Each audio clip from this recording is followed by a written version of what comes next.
ایک عربی پریشان حال بال بکھرے ہوئے رسول اللہ صلی اللہ علیہ وسلم کی خدمت میں حاضر ہوا۔ اس نے پوچھا، یا رسول اللہ، بتائیے مجھ پر اللہ تعالیٰ نے کتنی نمازیں فرض کی ہیں؟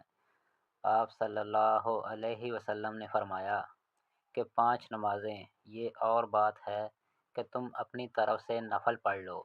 پھر اس نے کہا، بتائیے اللہ تعالیٰ نے مجھ پر روزے کتنے فرض کیے ہیں؟ نبی کریم صلی اللہ علیہ وسلم نے فرمایا کہ رمضان کے مہینے کے۔ یہ اور بات ہے کہ تم خود اپنے طور پر کچھ نفلی روزے اور بھی رکھ لو۔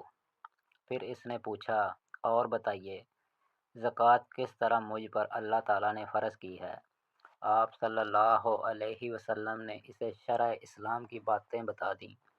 جب اس عربی نے کہا، اس ذات کی قسم جس نے آپ صلی اللہ علیہ وسلم کو عزت دی، نہ میں اس میں سے جو اللہ تعالیٰ نے مجھ پر فرض کر دیا ہے کچھ بڑھاؤں گا اور نہ گھٹاؤں گا۔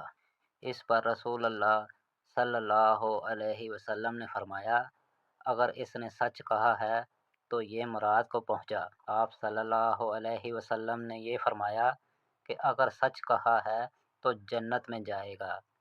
صحیح بخاری، حدیث نمبر 1891۔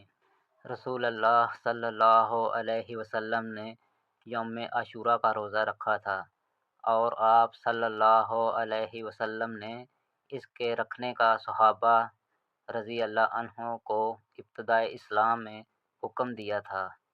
جب ماہ رمضان کے روزے فرض ہو گئے تو عاشوراء کا روزہ بطور فرض چھوڑ دیا گیا۔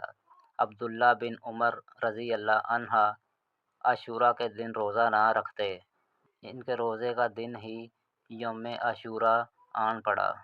صحیح بخاری، حدیث نمبر 1892۔